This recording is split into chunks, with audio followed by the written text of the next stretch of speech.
This is the 2018 FAB-Racing British Mini Bikes Championship, live from Clay Pigeon. The road to MotoGP. This is FAB-Racing. Hello, good afternoon and welcome to the third and final set of races from Clay Pigeon for the second round of the 2018 FAB-Racing British Mini Bikes Championships. We're bringing you all of the fantastic races this afternoon live, starting in just a few moments time with the Junior LC40 Elites, the Pit Bikes 140s and Moto teams will be out after this. The Mini GP70s following on. It's then the Extreme 200s, the AC40 Pros, the AC40 Rookies, the Mini F1 Sidecars, the Mini GP50s and the Senior Mini Motos being the last race of the weekend at about 4 o'clock, subject to the timetable and seeing if we can all get through all of the races cleanly with everything crossed that we do. I'm Dan Marr, alongside me is Kiko Giles calling the shots over the course of the 2018 season. We've got a grid just forming at the moment, so how will the third and final race of the Junior LC40 Elites line up for this race? Case O'Gorman takes pole position again. He was just late coming to the grid there. I think Bailey Stewart-Campbell got rather excited when he saw he was on his own on the front row. But it's Case O'Gorman and Bailey Stewart-Campbell on row 1. Emmanuel Brinton, I was talking to him before the race, he's very prepared for this one. He's third ahead of Ollie Walker. Josh Bannister and James Cook are 5th and 6th. Solomon Mounsey 7th. Ryan Hitchcock 8th. Evan Belford and Mason Foster complete the top 10. Jack Kirsch 11th ahead of Johnny Garnis. Troy Jeffrey and Taylor Stewart-Campbell. Joe Farragher and Harrison Crosby on row 8.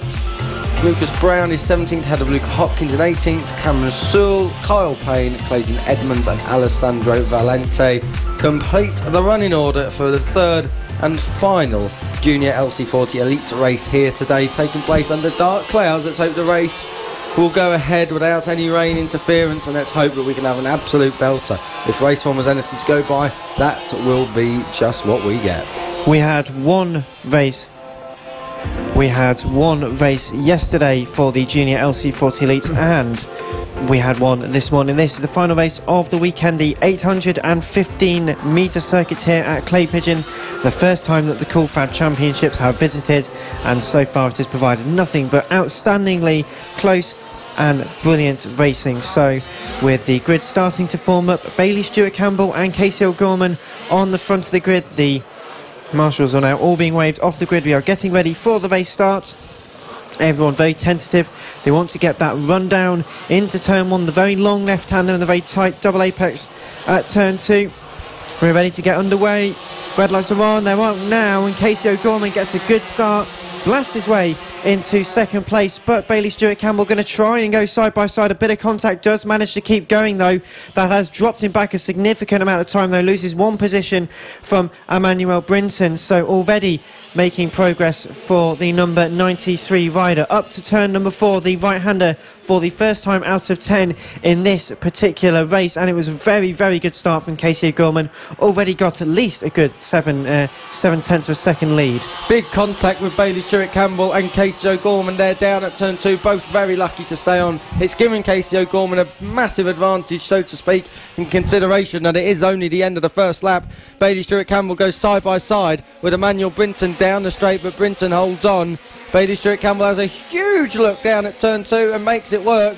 Just runs a bit wide, but it leaves no space for Emmanuel Brinton to fight back through. All this scrapping is giving Casey O'Gorman a large advantage at the top with 9 laps to go, a 43.892, his and the race's so far fastest lap. So Casey O'Gorman leads from Emmanuel Brinton and Bailey Stewart-Campbell. Well, it swaps around.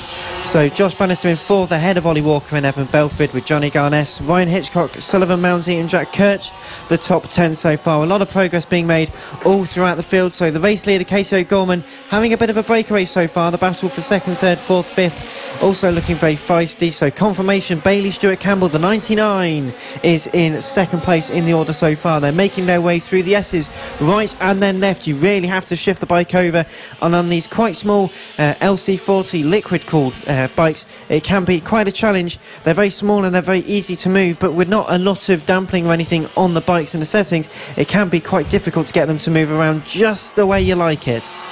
Casey Gorman with an advantage here. The gap is 1.5 seconds between him and Bailey Stewart Campbell at the moment. Emmanuel Brinton, though, will be looking to try and take that second place right off Bailey Stewart Campbell. They come across the line.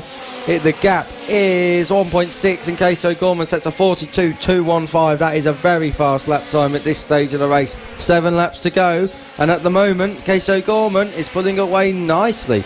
Josh Bannister slotting into 4th place ahead of Ollie Walker, Evan Belford. Johnny Garnis is 7th. He started 12th, so great progression from Johnny Garnis there. Sullivan Mounsey 8th, Ryan Hitchcock and Jack Kirsch round out your top 10. Mason Foster in 11th place. But 1.6 seconds to the good for Casey O'Gorman means that's an absolutely brilliant lead so far. I've got to work hard for it in some of the races, because Casey O'Gorman, for those of you who might not be familiar with the championships, is a bit of a quick shoe, bit of a hot shoe. Always likes to lead very well. The gap coming down though on that one, a 1.4 second gap as opposed to 1.6. So Bailey Stewart Campbell and that sort of gaggle, including Emmanuel Brinton, who's all over the back of Bailey Stewart Campbell. He goes left from the chicane up towards turn number 4. The right-handed hairpin had to have a bit of a look, as it looked like Bailey Stewart Campbell got just a little bit unsettled on the second part of the chicane, rounding their way through turn number 5, the very tight horseshoe-shaped hairpin here at Clay Pigeon, and through Buttons and Top Bend. Buttons named after Jenson Button, who started his professional racing career here, and Top Bend, well, being the Top Bend. But it's a great start so far. 1.5 seconds to lead gap between Casey O'Gorman and Bailey Stewart Campbell. It's only 0.2 of a second between Stewart Campbell and Brinton as they go through the S's once again. Coming on lap 6 out of 10, so we're past a half distance. So Josh Bannister in 4th ahead of Ollie Walker and Evan Belford, with Johnny Garness, Ryan Hitchcock, Sullivan Mounsey and Jack Kirch at top 10. A little bit further down we've got Troy Jeffrey, or Mason Foster, ahead of Troy Jeffrey and Joe Farragher, with Luca Hopkins, Taylor Stewart Campbell, Cameron Sewell, Harrison Crosby, Kyle Payne, Clayton Edmonds, Alessandro Valente and James Cook, who's managed to just get past Lucas Brown on that last lap. Casey O'Gorman comes across the line. What's his lap time? A 42.375, 42.180 for Casey O'Gorman. Much quicker than Bailey Stewart Campbell. I think Casey O'Gorman has got this one sewn up already. I must say, that looks like James Cook is in 5th. I'm not sure, maybe we've got some wrong indications about it. I think that's James Cook who's up in 5th place. I'm not so sure. Casey O'Gorman, though, still leads, and it's definitely out of Bailey Stewart Campbell, Emmanuel Brinton and Josh Bannister. Ollie Walker in 6th. So they managed to continue to get quite close. We're getting a bit further towards the end of this particular race, but Casey O'Gorman doing a dominant job. Some great battles going on at the back, or further back I should say, at the moment. For example, we've got a gate battle going on for 8th position at the moment. Coming out of the final couple of corners, we've got Evan Belford and Johnny Garness, who are having a fantastic battle through turn 2 at the moment. Evan Belford ahead at the moment, turning right and then turning left again. They were going side by side. It's a bit of a struggle to get these to turn in, but as they make their way towards turn number 4, looks one way than the other. They're having a bit of a patient move there. Josh Bannister on that last lap with the fastest lap of a 42.161, so getting very quick. Only 4/10 off the overall, 4/10 faster than the overall last lap for Casey O'Gorman. He's 1.7 now ahead. The gap between Stewart Campbell and Brinton on that last lap was between 99 and 93 was very close. It was only 0.2 of a second. It's a bit of a challenge at one point to try and get close and overtake. You can catch up, and as mentioned earlier on, it's very difficult to try and make an overtake when you get to a certain point, but he's certainly going for it up the inside towards turn number 4 now. Is that going to work? Not quite. He's giving it a fantastic go though, and Emmanuel Brinton, a very talented rider, and certainly one we'll be seeing in the British or World Stage, part of our association as an official partner series to the BSB and on the road to MotoGP. These are the guys and girls that we will be seeing in the future professionally. Casey O'Gorman with a lead across the line of 1.746, so he went up by 0.04 of a second that time over Bailey Stewart Campbell. James Cook is 6th now. He's just gone behind Ollie Walker. Bailey Stewart Campbell looking to try and break clear of that group of 5 that he's in and try and set his sights on Casey O'Gorman at this moment in time at turn 5. Half a lap left to go. These guys have really got to push on now. Casey O'Gorman is only 2 laps, or 2 corners even, away from victory. But the battle for second not quite settled. Casey O'Gorman is about to come over the line. Up towards the line he comes. He puts his hand in the air. Another win for Casey O'Gorman. It's very, very tight for second though, and Bailey Stewart Campbell does keep the position in the end. So Casey O'Gorman comes out the victor in the first race of this afternoon, the final race for the Junior LC40 Elites, ahead of Bailey Stewart Campbell and Emmanuel Brinton. Josh Bannister came home 4th ahead of Ollie Walker and James Cook, who's got the fastest lap, although we will have a quick look at that. The 144 having a great ride out there. Johnny Garness came home 7th ahead of Evan Belford, Ryan Hitchcock and Sullivan Mounsey, with Mason Foster and Jack Kirch 11th and 12th. 13th was Troy Jeffrey ahead of Joe Farragher and Luca Hopkins. Taylor Stewart Campbell, Harrison Crosby, Cameron Sewell, Kyle Payne, Clayton Evans, Alessandro Valente and Lucas Brown, rounding out the 22 runners and riders in this session, and a great race for the Junior LC40 Elites. We move on to Tattersall in a few weeks' time for the 3rd round of the championships, which is another great circuit for the smaller bikes as well as the pit bikes we'll be seeing out later. A great race there, a great win by Casey O'Gorman, and we will see him out in action in just a short while. Coming up next though, we do have the 3rd and final Pit Bike 140 and Moto Team race of the weekend.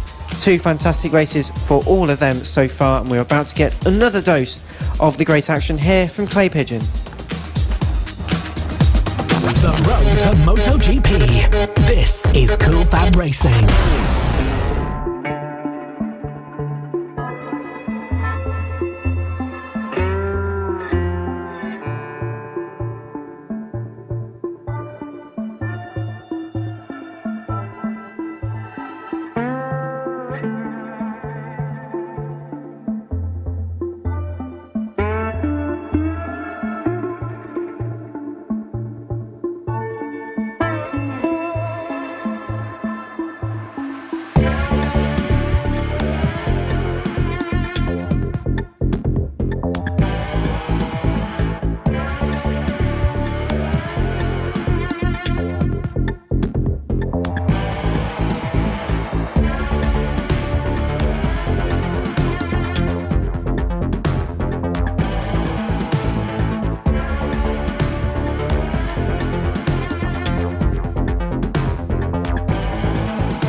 Racing. The road to MotoGP. This is Cool Fab Racing. Race 3 for the Pit Bike 140 and Moto Team Championships is about to get underway. They are unleashed onto their green flag lap. Kiko Giles has the grid and a full grid for this one. Ryan Tyres will start on pole position. He's looking to try and make it 3 from 3. Well, that'll be something just a little bit special to rock up here and do that. Ben Bailey, his arch rival, his nemesis, is 2nd. Simon Gates 3rd. Jamie King, last year's champion, is 4th. 5th place for Richard Holmes-Williams. 6th for Ben Pascoe. 7th, John Ansell. 8th, Ian Jackson. Sam Clowes and Simon Clowes are 9th and 10th respectively, whilst Ryan Gaines heads up row 6. Darren Anderson completes it in 12th place. Will Howard 13th, Brandon Powell 14th, Fraser Kinnaird 15th, Sean Whittaker 16th, and it's Blake Ansell, Jason Pugh, John Petit, Ben O'Keefe, Mark Pollitt and Alistair Kinnaird in 22nd. Gary O'Keefe, Vince Bailey, Harrison O'Keefe and Neil Kinnaird complete the grid. 13 rows, 26 riders, but of course only one winner. Well, we've had some fantastic action in the last 2 races between the 2 people on the front row of the grid, Ryan Tyres and Ben Bailey.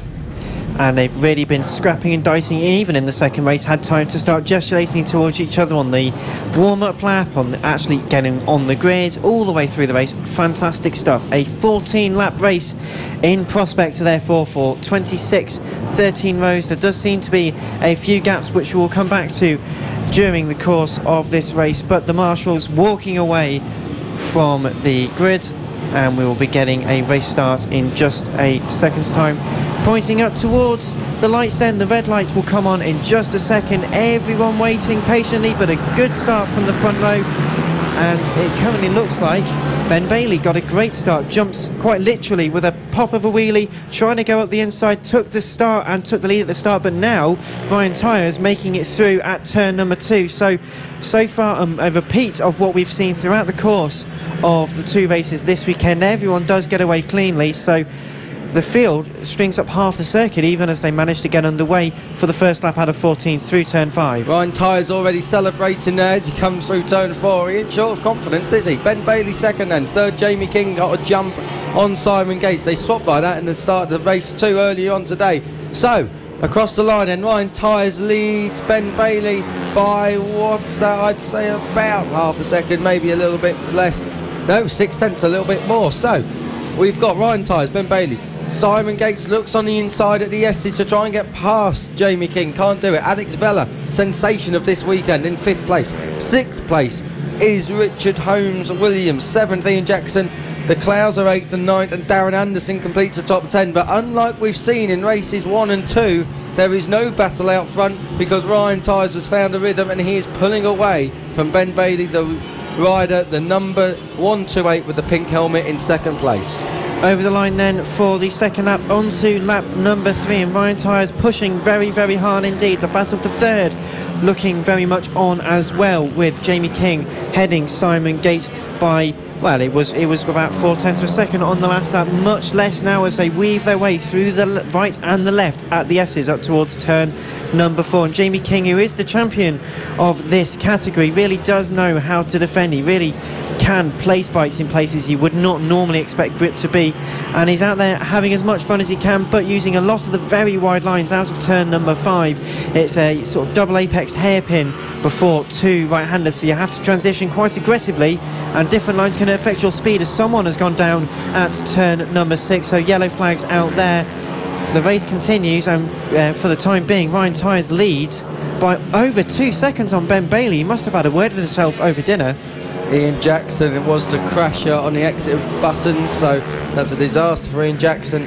The number 7 started 8th, and he's not going to be in the top 10 now, I don't think, with 11 laps to go. At the front though, Ryan Tyres making it look a little bit easy. I must say, he's pulling away from Ben Bailey hand over fist. Ben Bailey's making his way through some early traffic to the line. Ryan Tyres, a 40.1 to beat. That's his personal best and the race best so far, and he doesn't improve that time around. And Simon Gates, the number 72, has gotten past Jamie King for 3rd place. The gap over the line only 2/10 of a second, but as soon as he gets through turns 2, he's really pushing very hard and actually created a couple of bike lanes. And Jamie King now starting to get into the touch of Alex Vella and co. So already having to think about defending furthermore as damage limitation, as some might say, but a great battle ensuing between the 72, the 76 and the 126, as well as down has gone. I'm not sure who's gone down, but that's at turn number 5, just on the exit. The front end washed out, walking towards the bike just to pick it up and get back on, but a shame nonetheless in this early stage of the race. I was just concerned anyway. I thought we'd lost our leader. I think it's Simon Gates, the 72, so that promotes Jamie King up into 3rd place. Ryan Tyres now leads Ben Bailey, then it's Jamie King, who has got Richard Holmes Williams all over the rear end of him. In fact, that looks like Alex Vella to me. Maybe not, I don't know. But we've got Ryan Tyres and Ben Bailey out front. That there is of no mistake. Well, Alex Vella very strong throughout the course of this race meeting, but also Richard Holmes Williams, who is using a couple of the people who are racing in another class just to try and get a move made. It's very good that some of the riders around here use the large grids and the 2 different classes in the championship to good effect, just to try and promote a little bit extra passing. And just, it's a bit cheeky sometimes if you use one back marker on one side and one on another. You can really thread your way through, and it makes for great racing. 3.9 seconds is the gap between Ryan Tyres and Ben Bailey as we approach half distance in this race already. A 40.161, not bettered by anyone. That is Ryan Tyres' fastest lap so far. The 55 ahead of the 128 and the 56. Ryan Tyres is not mucking about here. He is clearing off, not giving Ben Bailey a chance here.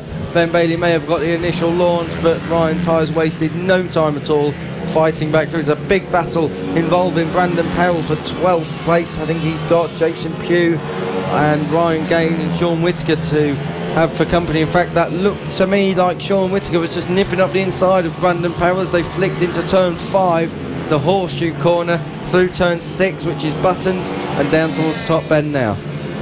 A little further down the field, there's a great movement from the Moto team riders. Simon Clowes, the 133, has made some great progress. 6th overall, leading the Moto team category ahead of Darren Anderson and Will Howarth, ahead of Sam Clowes in 9th, and 10th place Jason Pugh. So Simon Gates has managed to get past Ryan Gaines, so Simon Gates already back up into 11th position. So strong movement there after the slight tumble for him. Ryan Tyers, though, still in the lead and just controlling the pace. He is controlling the pace. He needs to do nothing else but stay on, and as long as he's a good amount quicker than Ben Bailey, a couple of tenths will do, and as long as if he's even slower than Ben Bailey, as long as he's not by lots, then he's got this race wrapped up. He will make it 3 out of 3. The first 2 races were hard battles in good combat, but nothing here a procession in race 3 for Ryan Tyers, which is not something we were naturally going to expect. We've seen some brilliant racing over the course of the last 2 races. Maybe they've had a bit of a word of themselves after dinner. Maybe they were a bit full after dinner, just need to work it off a bit. I don't know, I just think Ryan Tyers has always looked a bit better over the course of the weekend. He's always looked like he's got something in the locker. Ben Bailey just working his way through the traffic. It's not a bad result though. 2nd place in this level of competition. He's beating last year's champion. Just goes to show how much the depth of field in this class is and how thick it really is as well. So we're looking at the battle down in 7th place at the moment, just coming through the S's, right and then left between 56 and 96. So that's Darren Anderson and Will Howarth up towards turn 4. Will has been on the back of Darren for quite a while in 8th position. He really does want 7th though. Looks towards the left hand side on the exit of the right-handed hairpin. Also looks quite tight through the right-hander as well, so they are attacking very, very nicely so far. Up towards the final corner, had a bit of a look up the inside, but sometimes the tightness of top bend, it's a very quick corner, but it's very one-lined. You can't really go for a move. They cross over the line once again. We've only got 4 laps left to go, and with a few other riders ahead of them, this is where the strategic thinking will have to come in to try and make and capitalise on the best that you can as they try to go around the outside of the chicane of a couple of riders. They do make it through cleanly up towards turn 4 now, and Darren Anderson has just put a bike between himself and Will Howarth. That only did last about a corner or so, but sometimes a delay even of that little can be enough to cause a decent battle for yourself. Jamie King and Richard Holmes Williams there were very, very close to contact. That was a little bit of a late lunge from Richard Holmes Williams. He manages to keep it upright and in order. Will Howarth now works his way through the traffic as they both go in pursuit of Darren Anderson, all trying to keep through. Sam Clowes and Simon Clowes 9th and 10th, about half a second separates them from each other, so it's all very close indeed. But at the moment there is nothing to stop Ryan Tyers. Ben Bailey in 2nd place, and 3rd at the moment, and I don't think it will change, Jamie King. Well, it's still looking fantastic out on circuit. 6.616 of a second is the gap between Ryan Tyers and Ben Bailey, as they only have a lap and a half left to go. But Jamie King in 3rd place is giving it absolutely everything to ensure that Richard Holmes Williams does not come through and steal a position right at the end of the race. And I think you would be gutted if that happens. But we do only have 1 lap left to go as our race leaders make the way over the line in just a moment's time. Very, very competitive stuff here.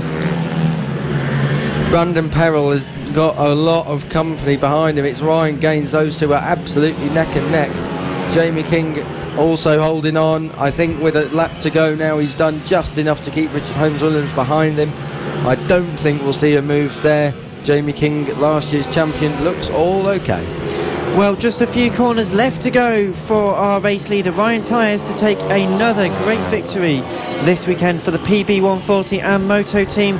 Up towards the line now, the checker flag is waiting, the checker flag is flown, and he wins the 3rd race of the weekend here at Clay Pigeon. Ryan Tyers with the fastest lap of 40.161, oh so close to being under 40 seconds, which to be fair would have been a feat in itself. They've been going very competitively over the last few days. Ben Bailey 2nd second, a casual 9.03 behind Ryan, but Jamie King does come over the line ahead of Richard Holmes Williams. A great battle there, and just 7/10 of a second separating them over the line.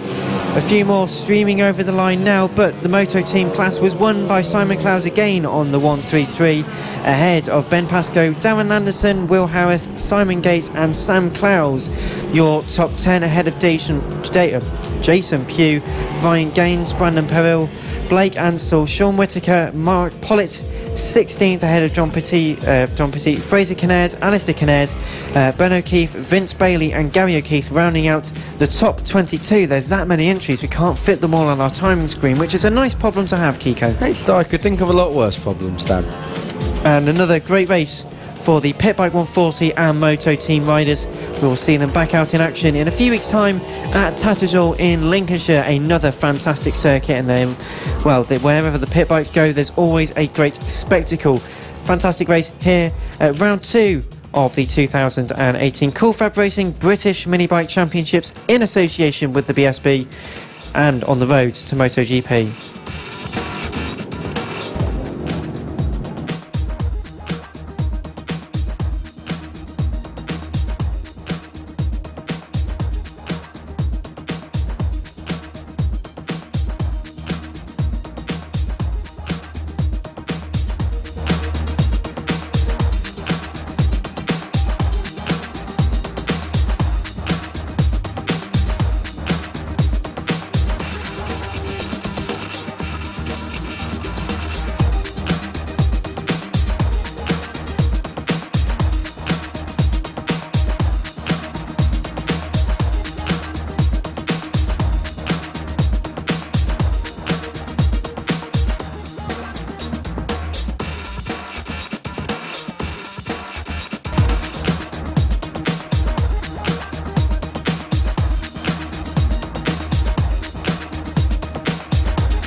The road to MotoGP. This is Cool Fab Racing. We are here at Clay Pigeon. The third race of the Mini GP 70s will get underway in just a moment's time, but we do have a special message for Ben Pascoe to say happy birthday. One of our listeners has come in and said, James Blackburn actually coming in and saying have a happy birthday, so thank you for that. And it's great to see the family and friend association on the social media. Please do keep sharing and commenting on our live streams on Facebook, on Twitter, on your preferred social media platforms, over on the Cool Fab Racing pages and on motorsport.radio. Don't forget, if you're racing here this weekend or you want to catch up on Sunday's races, then you can go over to iTunes or YouTube and go and restream the show as it was, as it happened, and sound just as exciting as it is right now. We move on to the Mini GP70s, and it's Kiko Giles with the grid. It's a Casey O'Gorman pole position. That is something we are getting used to indeed, with it looks to me like Evan Belford in second place. Now that front row, again, we could see a lot more of that throughout the year. Bailey Stewart Campbell, Callum Beach, Sean Abel is the top 5. No Owen Mellor, because he had a crash earlier today. Finn Smart in 7th, watch out for him, he came through for his first top 5 of the year in race 2 earlier on today. Saffron Watley, Rossi Banham, he was another great race earlier. Corey Stainer, Howley Harris, Jaden Toomer, Elliot Crosby, Taylor Lawrence, Jack Kirsch, Carter Brown and Chris Johnson. That's your grid. So as we get ready for the race start, the bikes just getting into position on the grid. The marshals seemingly happy with the grid they point towards the lights. The revs are getting ready. We are at max tension here. We are underway. Casey O'Gorman with another clean start to storm off into the lead of the race from pole position. Evan Belford remains in second place as they go through turn number 2 and 3 for the first time. And the likes of Sean Abel, who's dropped back just a little bit, not quite in touch, is in 5th place, not in touch with the opening 4 at the moment. Another 12-lap race for the Mini GP70s, but so far Casey O'Gorman has got the touch on everyone. Casey O'Gorman, but he hasn't pulled away just yet, Dan. It's still Evan Belford giving him a hard time. This is what a first lap should be. Should be very close like this, and we got a leading group of 6. And in the order, it's Casey O'Gorman, Evan Belford, Bailey Stewart Campbell, Callum Beach, Sean Abel and Finn Smart. We said look out for Finn Smart. He's come from 7th on the grid.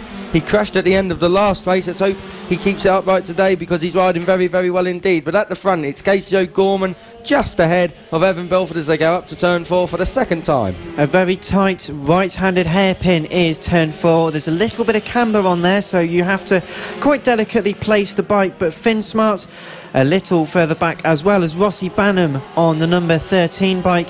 Currently came over the line in 8th place, having a bit of an attack on a few riders. But once again, Casey O'Gorman leads. Evan Belford is just not letting him go though, and that is what we expect to see, in fact with the fastest lap of a 39.5, so looking incredibly competitive indeed. Through the chicane, right and then left, you've really got to hustle the bike over the period. It's a top 2 battle so far. If we assume that the leaders will encounter some sort of traffic, then you'd have to say Evan Belford has to be ahead of Casey O'Gorman by that time. Rossi Banham looking on the inside of Holly Harris at turn 4. No move that time. Corey Stainer just ahead of them in 7th place. Elliot Crosby completes the top 10. Number 92 has got Jaden Toomer and Saffron Watley for company as Evan Belford chases down Casey O'Gorman into turn 2. No move. Those two are just escaping now. I don't think Bailey Stewart Campbell will be able to live with the pace of these two. Callum Beach in 4th has his own battle with Sean Abel. Those two seem tied at the hip. But it's also looking incredibly close between Corey Stainer and Holly Harris. They thread their way through the chicane for the 3rd time, and it's a 3-way battle. Trying to move to the right-hand side is Rossi Banham in 9th place, wants to go for 8th, but further behind, a great move, I believe, from Jaden Toomer, who forced a move up the inside.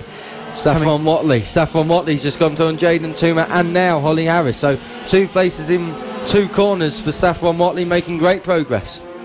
Over the line they come to finish another lap. Casey O'Gorman with the fastest lap of a 39.469. It's 0.269 of a second between Casey O'Gorman and Evan Belford, so they're just keeping each other within reach at the moment for the lead. Meanwhile, the battle between Callum Beach and Sean Abel for 4th at the moment, turning into the left-hander at turn number 5. Sean being able to get it stopped. He seems to be very precise in this race at the moment, whereas Callum Beach using a few other wider lines. Maybe that's working for them so a little easier, but so far the fastest lap between the pair of them actually goes to Sean Abel. Casey O'Gorman still leads from Evan Belford. The gap is very, very close. We've seen Casey O'Gorman get reeled in before at the end of races, but he isn't being allowed to escape just yet. 10 laps to go. Bailey Stewart Campbell with the fastest lap of the race, and I believe that may well be the fastest lap we've seen all weekend in this class, a 39.330. He's right with them now as they encounter the first piece of traffic. Casey O'Gorman makes it through nice and clean, and they all make it through cleanly. That's what we want, those 3 tied together. It's O'Gorman ahead of Belford, ahead of Bailey Stewart Campbell as they come across the line. Evan Belford lining a move up through turn 1 into 2, not this time around. Having a good look at it though as they make their way through turn number 2. Rossi Banham has made a position on Holly Harris, so Rossi now up into 8th and trying to attack Corey Stainer. Likewise, Sean Abel is now up to 4th place with a move at the back of the circuit, but Casey O'Gorman is already trying to defend as well as attack, because you want to attack the circuit, you want to make sure you can get a good position. Evan Belford's arguably in the worst position by being 2nd out of the 3. The problem they have now though is that if Casey O'Gorman doesn't get past by Evan Belford, then you'd have to think Bailey Stewart Campbell's going to have a look at Belford, and that may well just trip up Belford and allow Casey O'Gorman to escape a little bit more at the front, and that could be game over as far as this race for the win is concerned. Very tight as they go through the S's once again. We've got a faller on the exit of turn 4. Don't know who that is, but yellow flag's being waved frantically. Rider down. He's moving an OK. I want to use that phrase skeptically. We'll move on. Casey O'Gorman still leads from Evan Belford and Bailey Stewart Campbell through turn 5 into turn 6.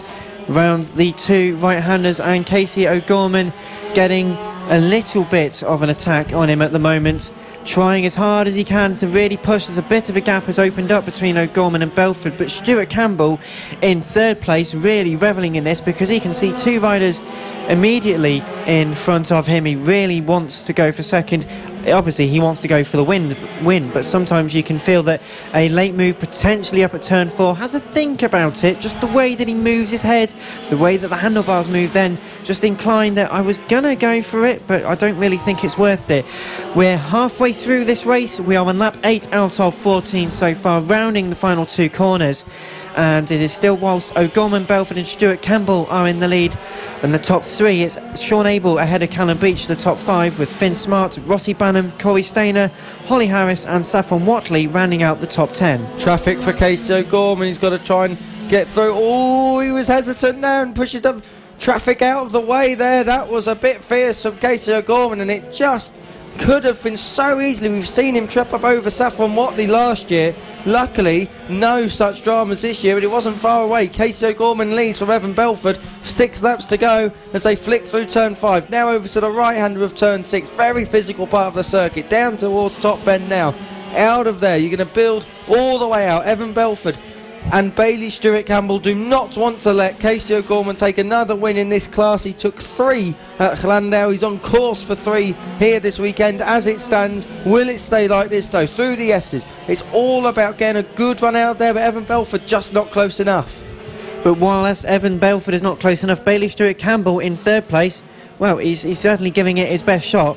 It's akin often when you see that a 3-way battle can normally mean that the head of this battle can just string out slightly, whilst the person in the middle can struggle just a little bit. Up towards the line they come. There's a battle just heading towards the line as well, which is between the 106 of Jaden Toomer and Elliot Crosby for 11th and 12th. They're looking very tight at the moment, and there's going to be 2 battles going on at the same point, so that's going to be quite the difference maker as well. Just 4 laps left to go now. That's a leader's nightmare. He's coming up on traffic that in its turn is in its own race, and because they don't move out the way, they don't move aside to allow you 3 at the front to continue your own race, because they're having their own race themselves. Casey O'Gorman will be the first to encounter this traffic. As wide goes Elliot Crosby, but not too wide. This is going to be interesting to see how quickly Casey O'Gorman can work his way through. You get the feeling this could be Evan Belford's best chance in this race just now. Well, they come up towards the line then. Casey O'Gorman makes it past 1. All 3 of them make it past 1. He's around the outside at turn number 1 on the right-hand side. Takes some commitment to go around the outside of a rider at that point. Evan Belford behind Jaden Toom at the moment. They go into the S's and they do manage to keep on top of him, so manages to squeeze their way through, but Casey O'Gorman has used it to his advantage to take a decent chunk of time out of Belford and Stuart Campbell. And this is why I was saying at the start of the race, if you're Evan Belford, you want to get to the traffic first, because now with 3 laps to go, soon to be 2 laps to go, you just feel that Casey O'Gorman has used the traffic correctly in that way now to secure that race win. Although there is a bit more traffic to come, I may be talking a bit prematurely here, but the gap at the moment looks big enough for Casey O'Gorman to take his 3rd win of the weekend in this class. And with just 2 laps left to go, it would have to take quite something in order to depose Casey O'Gorman of his lead at this point in the race. Up towards turn number 4, the leaders go. It's still O'Gorman ahead of Belford and Stuart Campbell. Sean Abel is still ahead of Callum Beach. And Casey O'Gorman just seems to have got it in the bag, whereas Evan Belford still got to consider Bailey Stuart Campbell, the 99 behind him. Casey O'Gorman through top bend. Evan Belford's not giving it up, but you just feel now that this is it. This is a do or die move that's going to be needed for Evan Belford now. They go into turn 2. Casey O'Gorman obviously, of course, runs the risk of just knocking it off a bit too soon, and then Evan Belford may be primed to take that first place right off him. He looks over his shoulder now, so he knows what the gap is. Evan Belford is there, but is he going to be there close enough to make a move down into turn 5? Few corners left now, few opportunities left for Belford to take. Well, Belford's not close enough, so he's not going to be able to get the string out of it unless he can get a fantastic run through the final corner. The 3 leaders come, and Casey O'Gorman is going to take another win this afternoon up towards the checkered flag, and O'Gorman wins ahead of Belford and Bailey Stuart Campbell. A great battle from all 3 of them. Up towards the line now, Sean Abel is looking close. He's in and amongst the 3 other people, but Callum Beach, I do say, has managed to squeeze through. In fact, no, Sean Abel did retain his position just by the end of that to keep 4th ahead of Callum Beach. Finn Smarts will come home following on from Callum, and comes over the line now, so 14 finishes ahead of 13.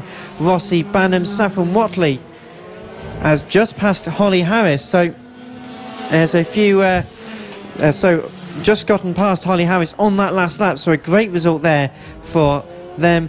Holly Harris, the 15 finishes afterwards. Corey Stainer, Jaden Toomer, Elliot Crosby, Chris Johnson, Carter Brown, Taylor Lawrence and then Jack Kirch, rounding out all of the riders for the third and final race of the Mini GP 70s for the weekend, round 2 of the 2018 Cool Fab Racing British Mini Bikes Championship.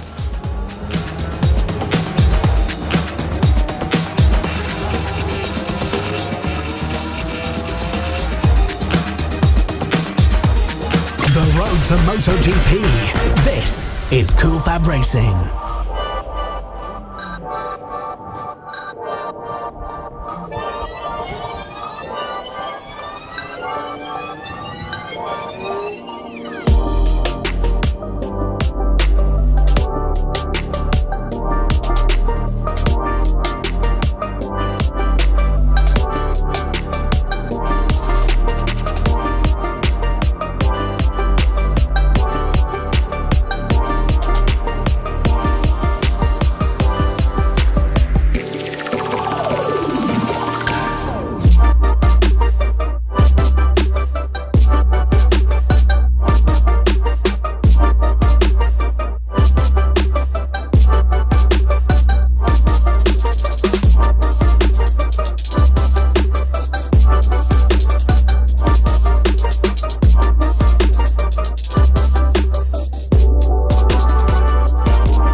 The third race for the Extreme 200s are starting to arrive onto the grid, and the Extreme 200s always provide some fantastic entertainment. Up towards the grid they come, just leaving the assembly area, and the circuit Clay Pigeon is a very quick circuit, but these bikes, the pit bikes, have got quite a lot of torque, which is well utilised around the circuit. Max Cook will line up on the front of the grid as the marshals just look down the grid to make sure everyone is in the correct order. But Kiko Giles, the order, por favor. Max Cook on pole ahead of Gareth Roberts, Will Howarth and Alex Vella, Louis Rendell and Josh Ingram, Elliot Dufton and Brandon Payne, and Brandon Perrell with Craig Walker. That's your top 10. Jamie King starts in 11th ahead of Ian Jackson, Callum Beach, Ben Pascoe, Ryan Gaines and Josh Darter. But Josh Darter of course not here due to injury sustained in another race. Well, we wish Josh Darter the best of recoveries, and hopefully he is back in the Cool Fab paddock very soon. We make our way down towards the latter stages of the lappers. There just seems to be a bit of discussion at the turn number 4. A few riders... Gareth Roberts has got a problem.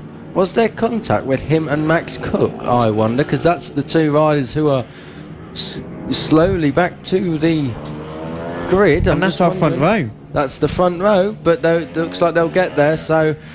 late drama in that warm-up lap there, so it looks like we will get the full grid, but that could have been a lot different. Gareth Roberts and Max Cook then cruise through the grid now to take their positions on the start line. Weaving left and right, just coming up towards the top of the grid to try and get that extra bit of bite and temperature into the tyres. Max Cook ran oh so well earlier on today, and Gareth Roberts also very competitive on board at the number 212. Will it be 30 or 212 into the first corner in the lead, or will it be someone a little bit further back? Well, we see that from time to time, and we always get thrown a bit of a curveball in race number 3. So we are about to get underway with just a few extra little bits being done to the grid. The marshals seem to be happy with the order, so we've got a problem at the back. That's the Ansel machine, so we have got a problem there. We've got a delayed start, bikes running I think, so we should get the race underway shortly. Revs rising, ready for a start. We point towards the red lights on the grid. Everyone is ready to get underway with this race. A little bit of creeping from the 2-1-2, and Gareth Roberts gets into the lead initially. Can he keep it through turn number 2? Yes, he can. Max Cook does definitely try to go for the challenge, but stays in second place as they make their way through the S's right and then left for the first time out of 14, and down towards turn number 4. Gareth Roberts, he crept, but he managed to time it perfectly to get a great start. Gareth Roberts leads Max Cook. That was something we was not expecting, and it looks to me like Will Howarth is right there as well. He said, oh, a big contact there at turn 5 on the X of the horseshoe. Don't know who that was. May have been Alex Vella with Louis Rendell. We'll pick that one up in a bit, but there was definitely contact. Nonetheless, Gareth Roberts leads Max Cook, and Will Howarth having a look on the inside of the British Talent Cup race, and nothing that time around. Well, the top 3 are still Roberts, Cook and Howarth also got a decent start and is just keeping up with these two, which at this stage of the race, we saw Max Cook run off a bit with the lead in earlier races, so Will Howarth is probably going to enjoy Gareth Roberts being in the lead due to it acting maybe as a bit of a cork in a bottle through the left at turn number 5 and through the first of 2 right-handers at Buttons before Top Bend.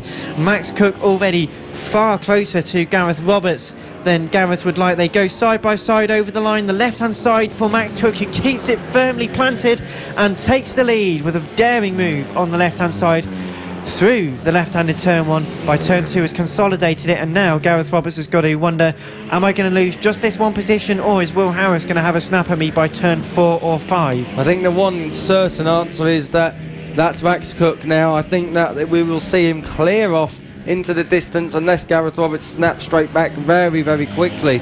Will Howarth, on the other hand, the gap in the first race wasn't too much from him to Gareth Roberts, so I think we may see a big battle for second, but I'm not sure anyone's going to be able to stay and live with the pace of Max Cook, who leads this race coming down across the line. Over the line now, Max Cook, another very quick lap of a 39.977, so underneath the 40-second laps already, which is great to see. Gareth Roberts and Will Howarth second and third, therefore, with Brandon Payne and Alex Vella a little bit further away, with Elliot Dufton and Brandon Perrill further down. Louis Randell, Craig Walker, Callum Beach, Blake Ansell, Josh Ingram and Ryan Gaines, your order so far. Max Cook still leads and he's pulled away, but Will Howarth is very much so sticking to Gareth Roberts in the battle for second. Max Cook using all the track and more, comes across the line. This is a sensational performance. You'd expect nothing less of him. There's a reason he's been selected for the British Talent Cup, and I think he's demonstrating just why. Just shows as well just how much production that the FAB-Racing series gives the World Class Championships and the World Feeder Series as well. It's fantastic stuff. Well, as an official partner series to the BSB and on the road to MotoGP, the likes of Max Cook really show what the current riders are more than capable of, and we've had the likes of Brad Ray, Sullivan, we've had a few others come through as well, so it's a great amount of talent produced by the FAB Championships, and Max Cook just one of the latest ones. One of a load of the future ones as well. We are going to see Max Cook on the world stage. But downfield, Gareth Roberts second, Will Howarth third. Those two are still at it. Brandon Payne and Alex Vella fourth and fifth. Elliot Dufton and Brandon Perrill. Brandon Perrill, like we always say, started ninth and he's in seventh. He's such a good racer, Brandon Perrill. It's such a joy to watch, and he's looking on the inside of Elliot Dufton. Can't quite make work. Elliot Dufton in turn trying to pick off Alex Vella. That's the battle for fifth place. Down to turn 5 now, but no moves made. So it's a big battle for second between Gareth Roberts and Will Howarth. Then in fourth place on his own is Brandon Payne, and then a three-way battle for fifth between Alex Vella, Elliot Dufton and Brandon Perrill. Louis Rendell and Craig Walker, interestingly though, having their own battle, and that is for 8th place.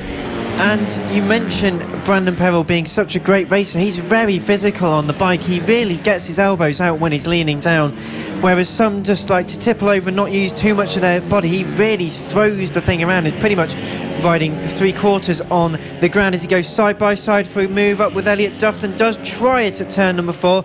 Almost worked as well, so very ambitious there, but Alex Vella and Elliot Dufton really are covering each other very nicely indeed. It's a great compliment for them.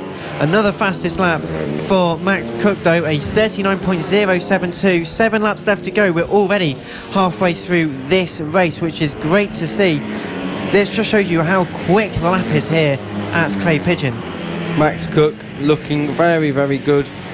Gareth Roberts second has just got a bit of a gap now over Will Harris, but still this battle for fifth with Alex Vella and Elliot Dufton, with Brandon Perrell right in behind them. Elliot Dufton takes a quick look over his shoulder just to see how much room he has to play with if he does make a move on the rider ahead, which is Alex Vella, and if it all goes wrong, to see where Brandon Perrell is. They come out of the horseshoe through turn 5, now into 6. It's a bit one line through there, you can't really do a lot. Same down into 7, especially on these bigger bikes, and you'll see a lot more passing around those sections in the smaller classes. Across the line, Alex Vella ahead of Elliot Dufton. Brandon Perrell just lost a bit of time now. The 146 to the fluorescent yellow. I wonder if there will be a late race move here. There is no doubt in your leader though. Max Cook now over 6 seconds in the good. So far, all of our race threes have been very interesting in terms of the way the lead battles have strung out. You mentioned the Alex Vella battle, which is turning into be something fantastic, but he's just got enough to keep it ahead of Elliot Dufton, who again is in the worst part of the sandwich, one might argue, because he's trying to attack Alex Vella for that position, but then as soon as he goes for a move and he's offline or he's slightly slowed up, he's still got Brandon Perrell right behind. So they come over the line once again. Not long left in this race, only 5 laps left to go in this race, and it's still Cook ahead of Gareth Roberts and Will Howarth, with Brandon Payne, Alex Vella, Elliot Dufton and Brandon Perrell ahead of Louis Rendell and Craig Walker.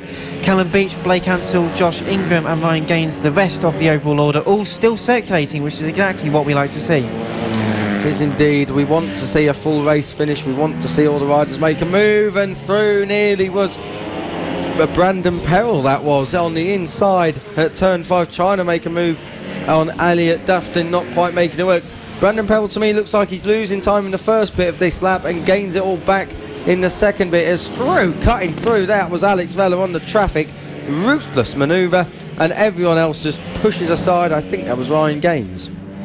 Well, Ryan Gaines is enjoying his race as much as everyone else is, and enjoying the nice track temperatures. Actually, the sun's starting to come out. It's 10 degrees now. Very strange. I don't think it's been warmer than that for the entirety of the weekend, but with just a handful of laps left to go. Max Cook dominant. Well, we've yet to see Gareth Roberts come over the line. The gap is a measly 9.7 seconds.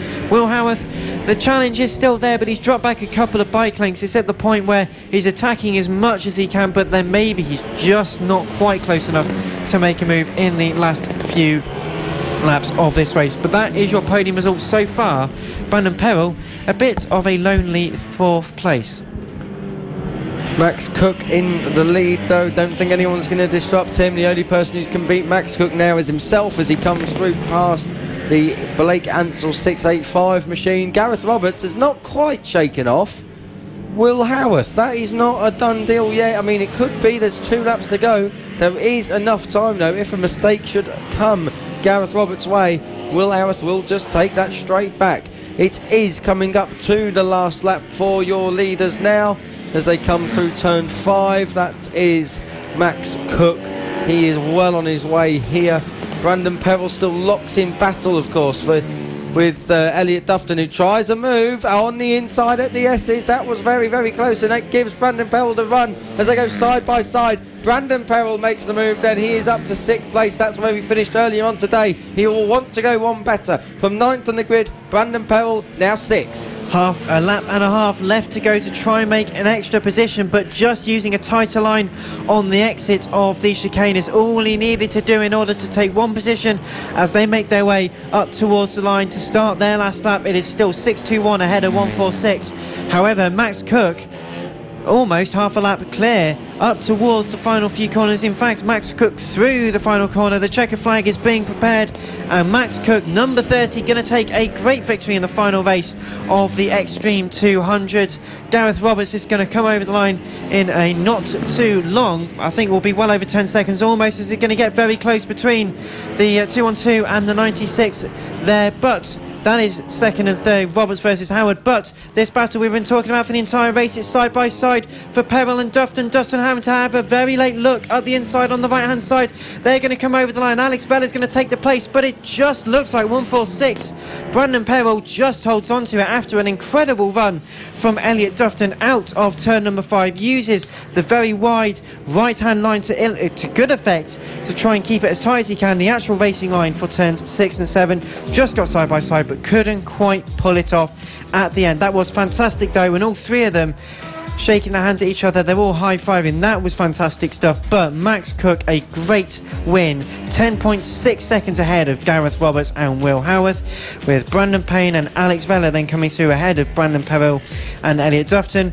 Craig Walker and Louis Randell then were followed by Callum Beach, and that was your result for the Extreme 200. Up next here for the third set of races here at round 2 of the 2018 Cool FAB-Racing British Mini Bike Championship, it will be the AC40 Pros. 2 great races over the last 24 hours, and this third and final race promises to deliver just the same again.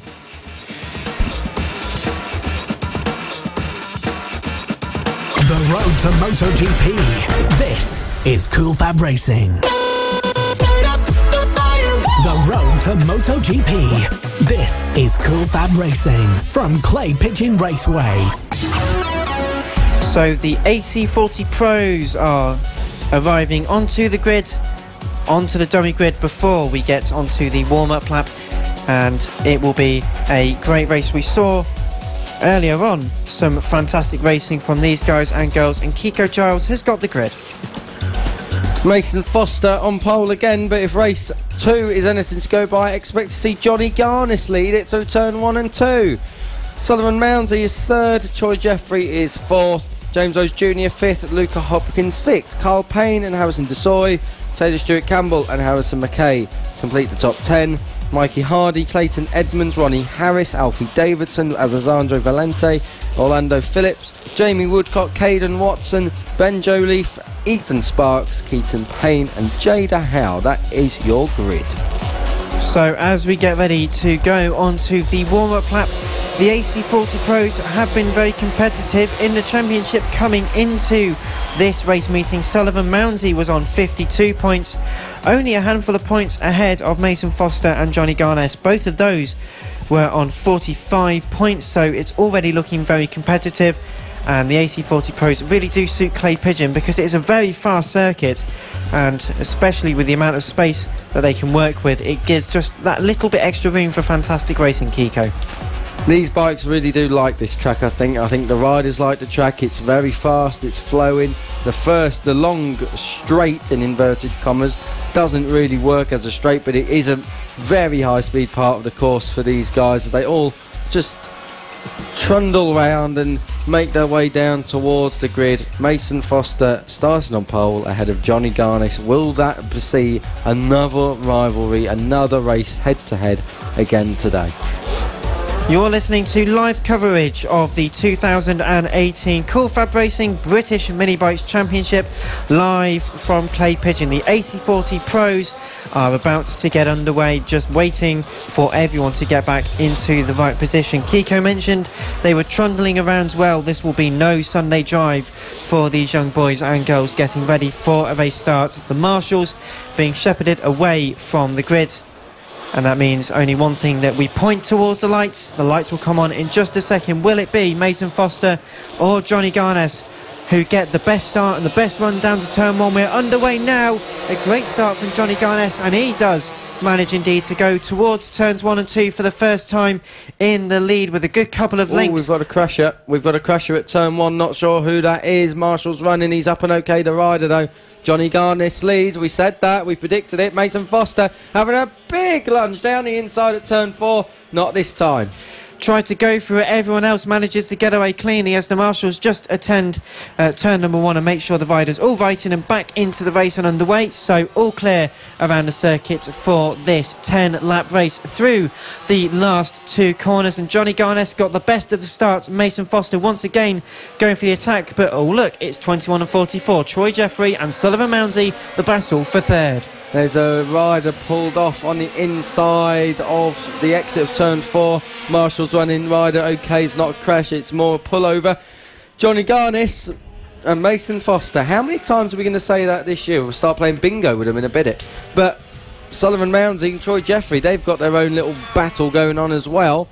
Be interesting to see if Sullivan Mounsey can pick off Troy Jeffrey in this race. He wasn't able to do so yesterday, wasn't able to do so earlier today. He will want to be back on the podium for the first time since race number 3, last time out at Glandau. Well, third time's a charm in these kinds of situations. So, you never quite know. That is the wonderful thing about the AC40 Pros, is just the general level of unpredictability. But Johnny Garnes is in the lead of the race, ahead of Mason Foster. Troy Jeffrey still battling very hard with Sullivan Mounsey. They try to go side by side through the S's, but not quite close enough, with Kyle Payne and James Rose Jr. behind, ahead of Taylor Stewart Campbell, Luca Hopkins and Alfie Davison, as well as Clayton Edmonds.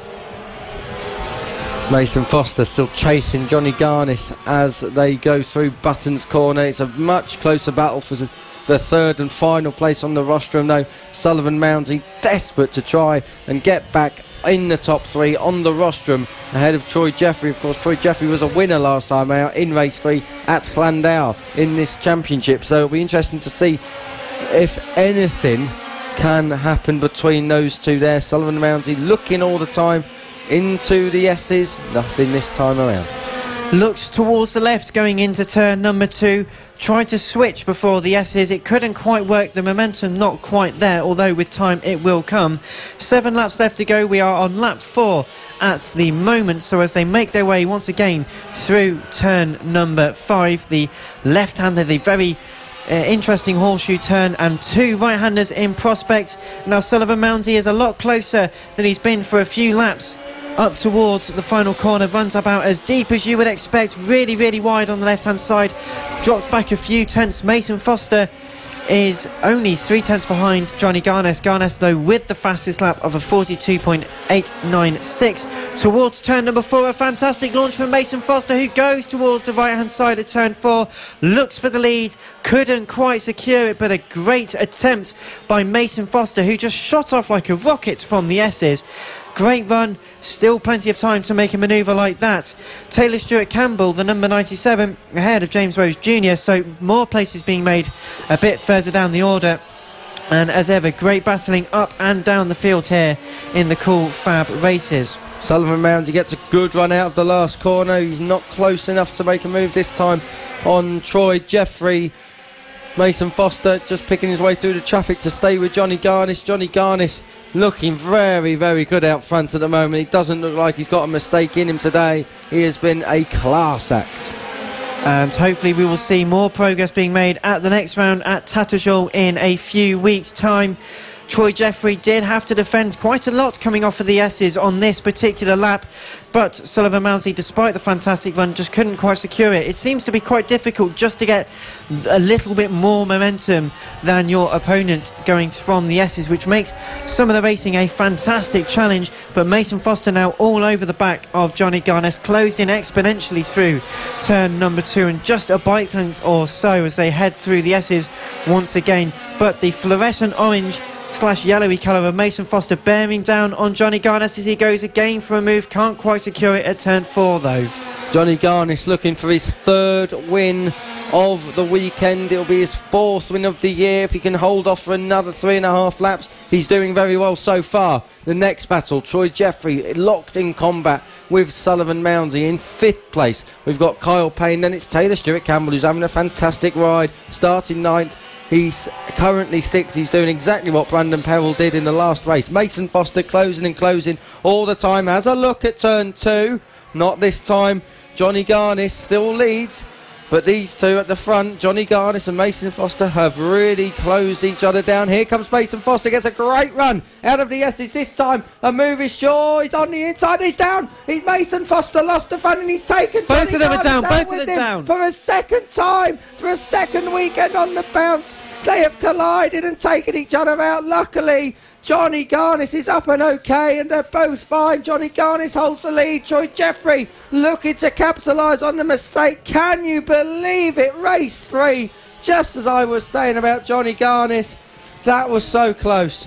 And my goodness me, what an unexpected thing that was going to happen. Johnny Garnis, from my perspective, they seem to go off all on their own, but to happen 2 meetings in a row, it's a bit of a surprise. However, they are both up. They are both still in the positions that they were. They've not lost really anything beyond time. But now, all of a sudden, Troy Jeffrey and Sullivan Mounsey have got a mission to fight with each other. They're not going to fight each other. They try to go side by side to gain an extra positions. But if you two work together, you can really go for second place or even the lead in this race. Somehow, with just a lap and a half left to go, Johnny Garnis and Mason Foster still in first and second. Mason Foster's closed the gap as well to Johnny Garnis. We've got 1 lap to go. Johnny Garnis is holding on for dear life here, looking for his 3rd win of the weekend. The crowd are cheering Mason Foster on, and Johnny Garnis is defending very, very well. It's 2 battles for the first 2 and the 3rd and 4th places. Mason Foster, now this is where he was good last time at the S's. He got a terrific drive. He's got a terrific drive again. Here we go again, up to turn 4. Mason Foster looks to make the move, and he makes it cleanly this time.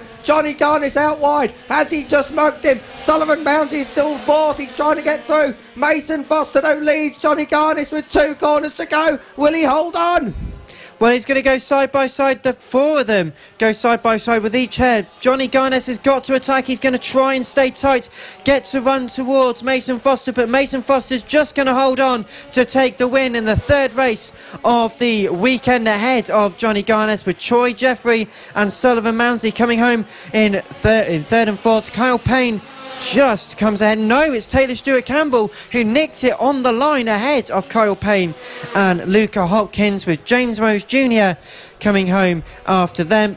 A few more to stream over the line now, including Alfie Davidson and Clayton Edmonds, and then a big old gaggle of riders, with Ronnie Harris heading that ahead of Alessandro Valente, Orlando Phillips and Harrison McKay, with Mikey Hardy, Jamie Woodcock, Caden Watson, Keaton Payne, Cader Howe, Harrison Desoy and Ethan Sparks rounding out the order. And my goodness me, they've done that twice in 2 meetings, but still they managed to lead the category and take some fantastic victories. We will be back with them at Tattershall in a few weeks' time for the 2nd or the 3rd round of the 2018 Championships. Out next will be the AC40 Rookies, live here for the 2nd round of the 2018 Cool Fab Racing British Mini Bike Championships. The road to MotoGP and the official partner series to the BSB. Cool Fab Racing.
The AC40 Rookies are out for their 3rd and final race of the weekend.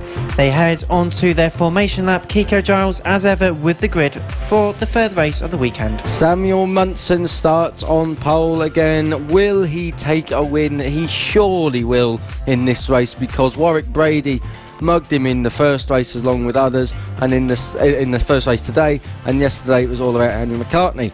Ollie Horner on the front row looking to convert that, like he hasn't done so far, but there's time in this race yet. Henry McCartney, race winner already this weekend, in 3rd, and Warwick Brady with that sensational win in the 2nd race earlier is 4th. Ruben Bray, Charlie Huntingford, Ollie Sims, Archie Gibbs, Greg Marshall and Elliot Jones complete the top 10, with Joshua Stoddart, William Harris Blake Wilson and Jacob Stevenson, and I will say it again, in the most wonderful livery out there, although I can't see it. I can see that livery a mile off normally. I don't think Jacob Stevenson is on the grid. Well, that would be a shame if Jacob is indeed not on the grid, but we are just moments away from the race. 8 laps in prospect for the AC40 rookies, the Marshals being shepherded off the grid and pointing to the lights in just a second, waiting patiently but excitedly for their third and final race of the weekend. Will it be Samuel Munson with another win? The lights are on and we get underway now. A good start from the front row, the number 31, that is Henry McCartney, also getting a great start, trying to make a couple of positions, going through turns 1 and 2 for the first time. But to me it looks like Samuel Munson has done just enough to make his way through the S's and into the lead. But Henry McCartney with a great run up towards turn number 4, goes to the right hand side at turn 4, almost goes for the lead. That was a fantastic run from Henry McCartney, but just couldn't quite pull it off at the first attempt, we must stress. Henry McCartney slots into second behind Samuel Munson. Race 2 winner Warwick Brady is third. Championship leader coming into this meeting. Reuben Bray is in fourth. And 5th place, your front row starter. From 2nd place, Ollie Horner. It's them 5 that are off and running. Reuben Bray looks a bit more regrouped in this race. He was a little bit distant in 5th last time around. Now he's off and running with the leaders as they come across the line. Samuel Munson still ahead as they tip into turn 1, leading through into turn 2. Munson, McCartney and Brady is your top 3 so far. With Reuben Bray, Horner and Huntingford not too far behind as well. Side-by-side battle going on for 4th position at the moment. That looks between Bray and Horner up towards turn number 4 once again. And they were really fighting tooth and nail in both of the races over the course of the weekend. So race 3 going to be absolutely no exception. But everyone just making their way through turns 4 and 5 very cleanly. It was a very good start and an example for some people how to make sure you all get away at the right time. Henry McCartney still chasing Samuel Munson as they come down across the line under dark skies. I must say, we are watching our commentary box windows here and just making sure that we don't get any spots of rain, because I'm fairly sure that'll be another variable that can chuck us a proper spanner in the works for this race. But so far everything is okay. A 48.421. Henry McCartney fastest lap, now into the lead of the race as he goes into turn 4. Samuel Munson drops back. Don't know whether that's a problem with the bike or if he just made a mistake on exit from the S's. Samuel Munson then is back into second. Henry McCartney into the lead and is already starting to put some distance in between the two of them. A brilliant exit off the S's, just managed to get them absolutely nailed, and the tyres giving him every single element of grip. But as they make their way through the final corner, Samuel Munson just looking over his shoulders to see where everyone is comparatively. Warwick Brady going side by side. In fact, going through Samuel Munson's bike does seem to be a little slower than we would expect down the straight, but it's McCartney ahead of Brady and Bray now. Yep, that was Warwick Brady going around the outside and Ollie Horner pushing Samuel Munson well offline at turn 2. I'm fairly sure Samuel Munson has got a straight line speed issue there. He just looks, he was shaking his head across the line. He doesn't look like he can maintain the pace of the lead in 4 now. Henry McCartney off and running as the Warwick Brady machine bounces into view at turn 5 at the Horseshoe. Through turn 6 then, the front 4 are spaced out enough, but we saw what Warwick Brady could do last time around. He took it right on the edge and right on the last lap. So, will he be able to do the same again?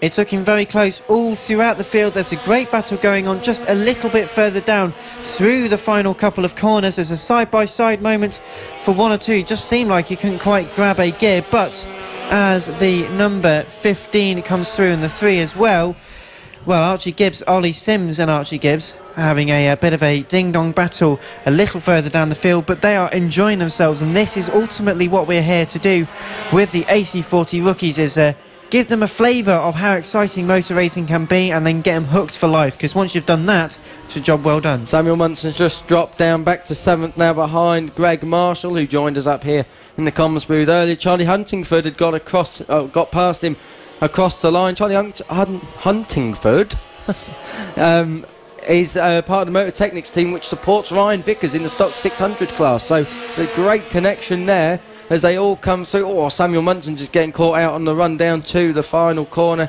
He obviously has an issue. We don't know what. Henry McCartney Now, is he breaking away? He set the fastest lap, but it wasn't the last time around. Warwick Brady was quicker last time around, so there is time yet with a 1.3 second gap and 5 laps to go. It's very easy for leaders just to knock it off a bit early. We saw what Warwick Brady could do. He's got great racing pedigree in him. Let's see if he can launch an attack here on the race leader, Henry McCartney.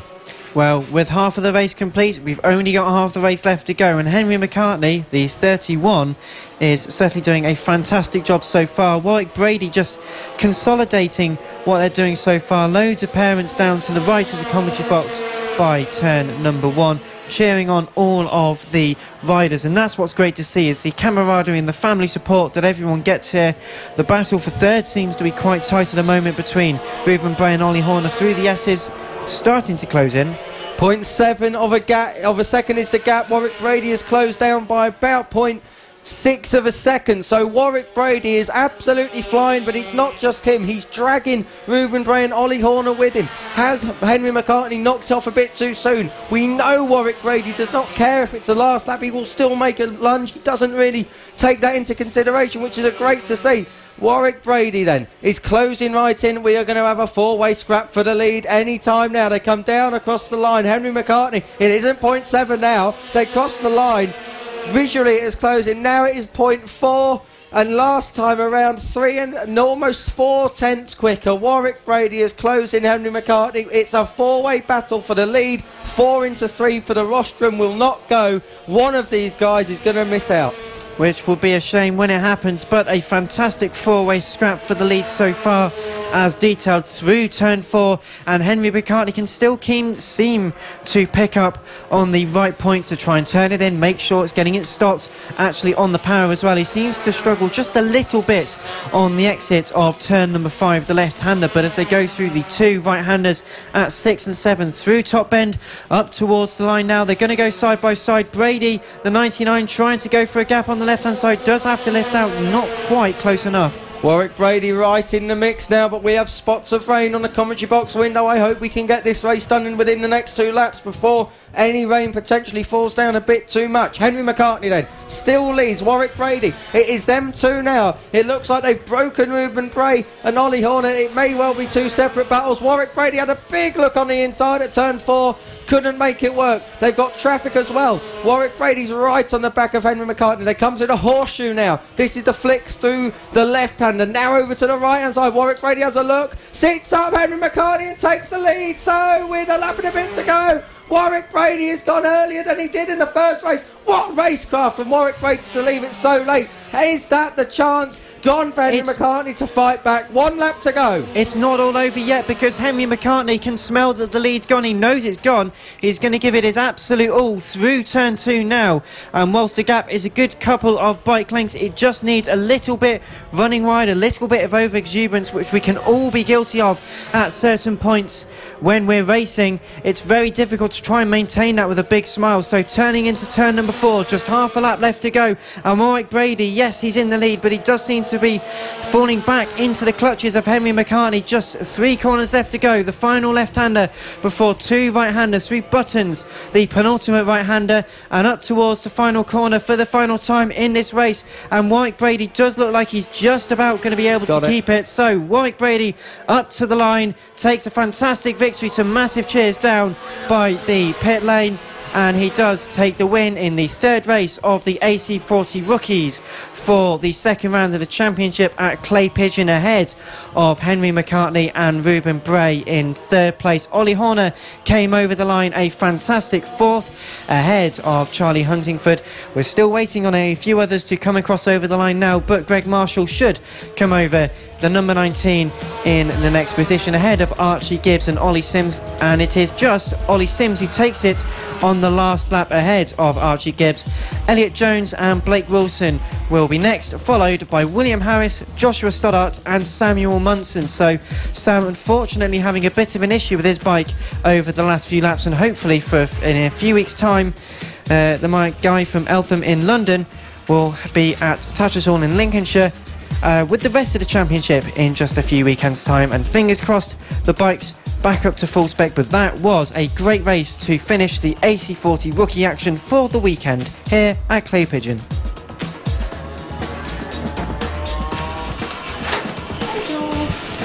And we move on then to the Mini F1 sidecars for the third and final race of the weekend. A great 2 races so far, which have seen Mick Williams unsurprisingly win both. But Kiko, they always provide some fantastic action. They do. There's always a good midfield battle. Adrian Ems and Mick Lee were going head-to-head last time around. Mick Lee winning at that particular scrap. I will be amazed if anyone can stick it to Mick Williams, though the guy is in a class of his own. And how will the race line up then for this third and final race of the weekend for the Mini F1 sidecars? Mick Williams is on pole ahead of Mick Lee. We've said a million times before, it's an all-Mick front row. Adrian Ems in third ahead of Mark Parker. Simon Ibbotson 5th. 6th is John Hosker. 7th, Paul Quarters Senior. And 8th is Russ Morgan. So the 111 takes its position at the back of the grid. We'll be going on to the warm-up lap in just a few moments' time. But thank you very much for tuning in and watching our wonderful visual radio stream of the second round of the championship here for Cool Fab. We get underway onto the warm-up lap, and also want to say a big thanks to all of your comments and your support you've been sending to your friends and your family.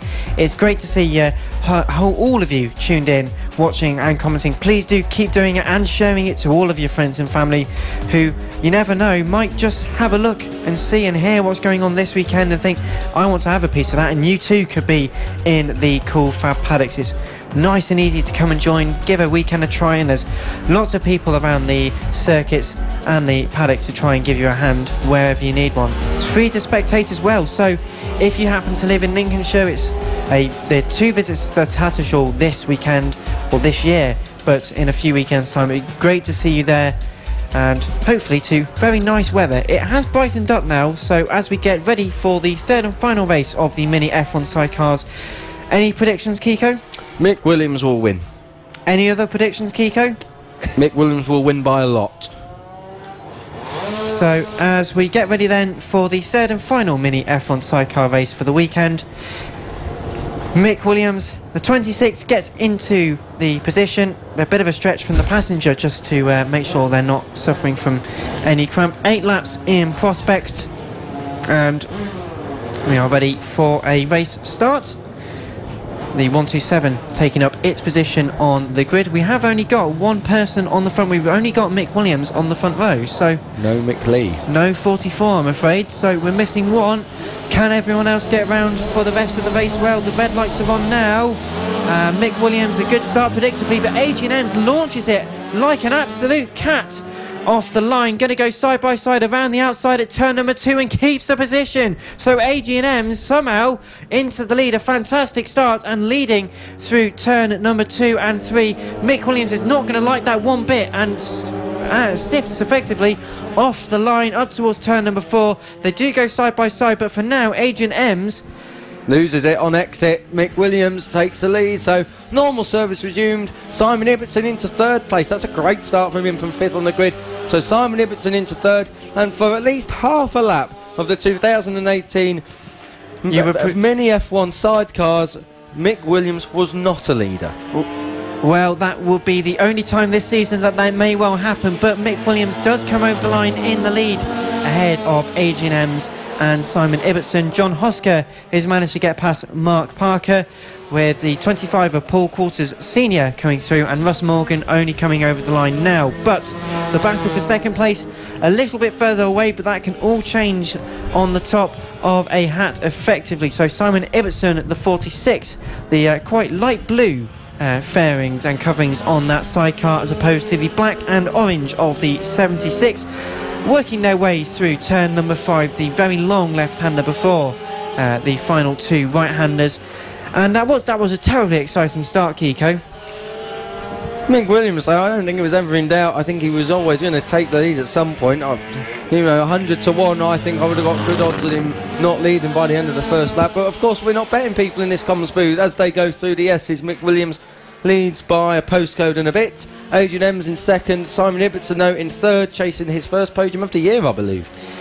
Well, the battle The battle between John Hosker and Mark Parker, the 127 and the 230, looking very competitive. That is for 4th position, side by side up the inside of the right-hander goes Mark Parker, trying to make a move on John Hosker at turn 4, covers it on the exit, so by turn 5 the move may be squandered for now, but Mark Parker finds a lot of grip on the outside line, side by side for the right-hander, turn number 6, makes it through cleanly, so the 230 does just edge ahead by the final couple of corners. Up towards the line they go, and Mark Parker for now is in 4th place.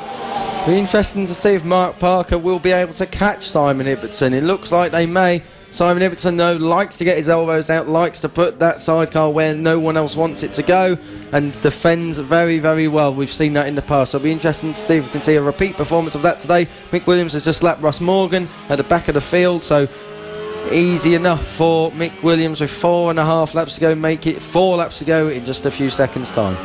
So the number 26 of Mick Williams, a familiar face on the top of the podium, continues to lead in the 3rd mini F1 sidecar race at Clay Pigeon, ahead of Adrian Ems and Simon Ibbotson. But Simon Ibbotson, you mentioned it would be interesting if, well, it is happening. Mark Parker has caught Simon Ibbotson quite significantly, so the 46 now being hounded by the 230 into turn 2. One thing catching, another thing passing, especially on these narrow Cool Fab circuits. Although Simon Ibbotson makes a small mistake and almost allows Mark Parker. It's like he was listening. So Simon Ibbotson, and he's got a good drive though. They're going side by side up towards turn 4. Simon Ibbotson around the outside. I don't think so, not there, not at all. So Mark Parker holds on to 3rd, just about. Simon Ibbotson climbing all over the back of Mark Parker, desperate to retake that bronze medal position as Mick Williams starts his 3rd to last lap.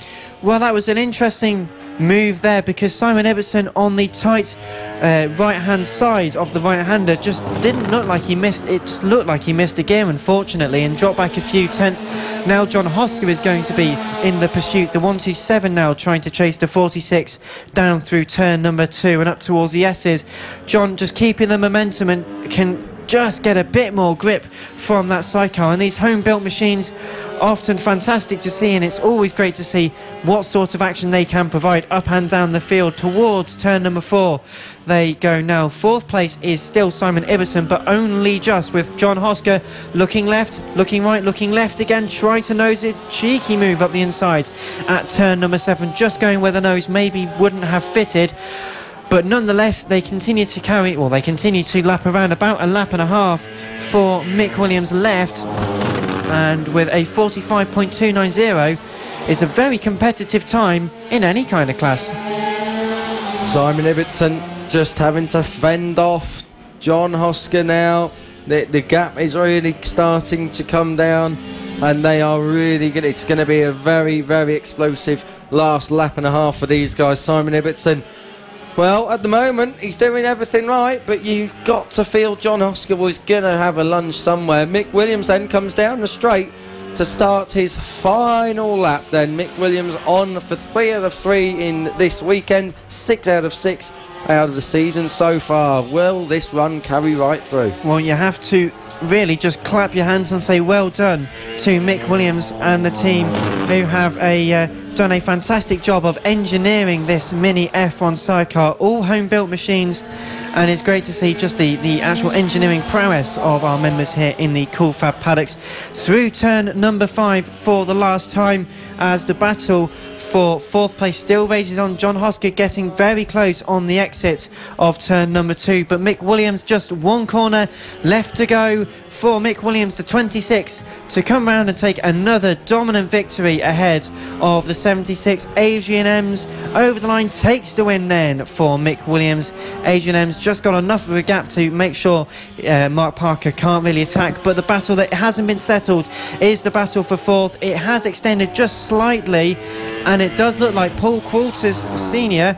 has managed to get through, or in fact I say that, but it is the 127 who's just managed on the other half of the circuit to nick the position away from Simon Ibbotson, so 127 comes over the line, but Mick Williams, the 26, our winner ahead of Adrian Ems and Mark Parker.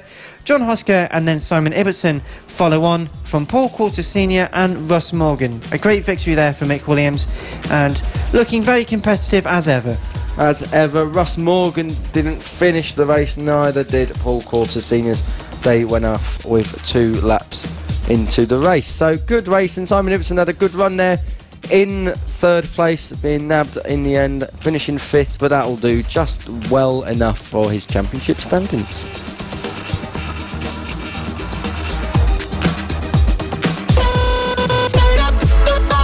The road to MotoGP. This is Cool Fab Racing from Clay Pigeon Raceway.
The Mini GP50s have gone on to their warm-up lap for their final race of the weekend, and Kiko Giles has the grid for what could be another whitewash by Casey O'Gorman. Casey O'Gorman looking for another win.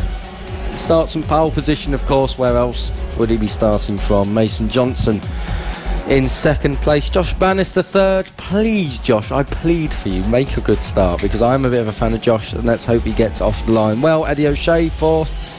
Thomas Gomez 5th, 6th Emmanuel Brinton. Spoke to him before the start of the race. He's well pumped up, starting from 6th due to a bit of a gear issue. But he came through very strongly at the end, just needs to put that forceful move on Casey O'Gorman. Ollie Walker, James Cook, Lucas Brown and Dylan Miller complete the top 10. James Oates Jr. ahead of Lewis Jones, Harrison Crosby, Alfie Davidson, Ryan Hitchcock, Tyler Watson the number 4 and Cameron Sewell at the rear of the grid. So 17 strong field, looking to see which one, if anyone, can stop Casey O'Gorman. A 41.198 was his pole lap. That is a very good time indeed. An extremely competitive time. We are just moments away from the start of the final Mini GP50 race of the weekend. The marshals being moved from the grid. We are ready for the start. We point towards the red lights. They will come on in just a 7. Will it be 7 or 808 who get the best of the starts? And Casey O'Gorman, absolutely fantastic start. The second row don't seem to get away quite so well. 3 or 4 bikes just seem to really make their way through. So as they make their way now through turn 3, the S's for the first time, Emmanuel Brinton has made a blinder and up into 2nd place already. What a launch from Emmanuel Brinton. Fantastic stuff. Also from Josh Bannister, didn't get a great start, but it was not as bad as his others, and he's in the race now, he's in the hunt, he's up into 6th place already. So Mason Johnson was the big loser in that one, down to 7th, starting 2nd on the grid. Casey O'Gorman, though, clearing off. Emmanuel Brinton will look to try and go with him as they come through top end out onto the start and finish straight. Casey O'Gorman with a lead here of about a 2nd over Emmanuel Brinton. Thomas Gomez to 3rd. 4th is Eddie O'Shea holding his grid position. 5th looks to me like James Cook. Yes, it is. And Josh Bannister in 6th.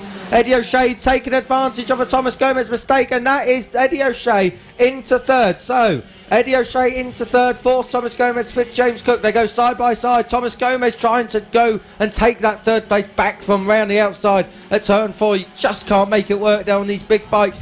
as through goes Josh Bannister, forcing himself underneath the number 2 there. Josh Bannister through on James Cook. That's 5th for Josh, 6th for James Cook. We're only on lap 2 out of 14, so plenty of time to make some fantastic moves. Very, very wide on the exit on the left-hand side of the curbing for the final corner for Thomas Gomez. Does manage to keep it in, nailed it perfectly. Very, very close stuff indeed. So remains in 4th place. That battle for 3rd with Eddie O'Shea being the main one at the moment. Closing up towards turn number 4, and it's going to prove a real big challenge. A bit further down, Mason Johnson is ahead of Dylan Mellor, James Rose Jr. and Ollie Walker. Thomas Gomez's mistake at the last corner gave Josh Bannister what he needed to go through. Josh Bannister now 4th and lining up Eddie O'Shea as they go down towards top bend. Nothing they can do this time around, but Casey O'Gorman is leading quite convincingly ahead of Emmanuel Brinton. Then Eddie O'Shea and Josh Bannister go side by side. O'Shea holds on to 3rd place, but I think it's a matter of time now. Josh Bannister looking to pick his way back to where he started from, and that's 3rd place. Well, it's a very competitive start from Josh Bannister. He didn't seem to struggle quite as much as he goes for a late move up the inside, not quite at turn number 4 on Eddie O'Shea. He's just biding his time into the right and then the left. 2 very different hairpins to contend with. Through the 2 right-handers they go now, and he's really weaving the bike. He can really move it around and dance it just the way he likes, which is a fantastic thing for his confidence. Up towards the line, still in 4th place, waiting just a little bit. He tried to move around the outside and it couldn't quite work, but in all of the chaos, Casey O'Gorman, the number 7, over 2 seconds ahead of Emmanuel Brinton, the 93, who's also over 2 seconds ahead of Eddie O'Shea. Emmanuel Brinton a 41.556 on the last lap.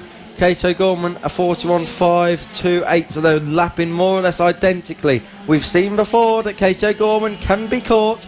Will Emmanuel Brinton do what he did in the first race and do just that? We will probably see the leaders encounter traffic at some point in the next 10 laps, of course the remaining 10 laps.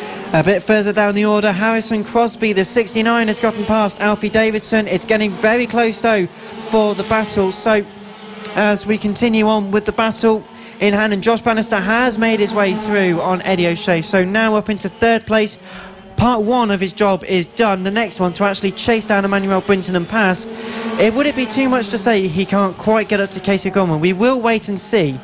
3/10 quicker last time round Josh Bannister was than anyone else, so Josh Bannister closing in on Emmanuel Brinton. He's closing in on Casey O'Gorman, but the 4-second gap we will keep an eye on. The gap between the leaders, he's down to 1.8, it was 2.3, so Emmanuel Brinton has got the bit between his teeth and he's chasing down Casey O'Gorman now. As Casey O'Gorman crosses the line, the gap is now 1.8. The gap has stayed 4 seconds from Casey O'Gorman to Josh Bannister, so in all, that lap was more stability lap than anything else. James Cook up now into 5th place ahead of Thomas Gomez, and Dylan Mellor also making progress, as well as Ollie Walker. James Rose Jr. losing just a couple of positions in that one. Lucas Brown also making some positions on the 29, so all the way up and down the field, great battles happening here. We're approaching half distance in this final Mini GP 50 race of the weekend, and so far Casey O'Gorman has read the script. He's using the same script. No wonder he's doing so well. He's using the same script for every single race he's in, but everyone else does seem to be progressing. The gap not really differing between Emmanuel Brinton and Josh Bannister. It's staying consistent. Eddie O'Shea not falling back too far back, but a bit further on. There's still great battles happening here at Clay Pigeon. Josh Bannister last time around was over a 10th quicker than Emmanuel Brinton, so maybe there is time left in this race for a move in between the top 3. Not sure Casey O'Gorman can be caught. It's gone back up to 2 seconds now. We're keeping an eye on the times. Number 4, Tyler Watson, is about to be lapped by Casey O'Gorman. Such is the pace of the number 7. Into turn 2, makes the move nice and neatly, gets it down there very slickly indeed. 1.9, Josh Bannister takes another couple of tenths out of Emmanuel Brinton, so that in turn, that could be the battle. Dylan Mellor comes over the line, and there's a fantastic battle between himself, Ollie Walker and James Rose Jr. In fact, it's a 4-way fight as they go through the S's, right and then left. The transition with the 31, the bright red 31, having to try and cover from all different directions, with Ollie Walker looking one way and then the other. But then James Rose Jr. and Lewis Jones, you know, they're all in there and they're all fighting extremely hard through the left-hander at turn 5. A slightly deeper line being used by Ollie Walker just to find the extra bit of grip, and it almost works. Fantastic stuff from Ollie Walker. Ollie Walker searching every which way. That corner there, the horseshoe, throws up a couple of different lines. The problem is if you take the tight line out, you're not going to win with track position on the entrance for turn 6. The gap at the front is up to 2.4, but the gap between second and third is down to 1.3. So Josh Bannister started third, went down as low as 6th place. He's climbing back up through the order. He's closed the gap down to Casey O'Gorman to under 3.9 seconds as well. So the gap is fluctuating, but I think Josh Bannister, with 5 laps to go, make it more or less 4 laps to go, may well have a second place in him if he can catch Emmanuel Brinton. He may well have it in him, and there is some of the other riders within the race that they might approach to try and close in the gap, which is the case of Casey O'Gorman just at the moment, which has closed the gap in by about a second as they now head up towards turn number 4. And this is really where the advantage comes, from being able just to make the right call at the right time, and no one does it perfectly every single time, so it can fluctuate your race. Emmanuel Brinton is closing visually on Casey O'Gorman. O'Gorman got held up there with the traffic. Emmanuel Brinton looking now to try and do the same, looking to try and get through if he can. Casey O'Gorman then coming to the line. What is the gap? Across the line we see it's down to 1.2. So Emmanuel Brinton has definitely closed the gap down. It's 3 seconds between Josh Bannister and Emmanuel Brinton. We are starting to have a race with 3 laps to go. Is there more left in this race just yet? The last one for the Mini GP50s this weekend. 3 seconds covers the top 3 in the last 3 laps. There's a whole load of 3s at the moment. They're clear of other riders just for the time being. So as they make their way round to the final 2 right-handers, just two and a very short amount of laps left to go.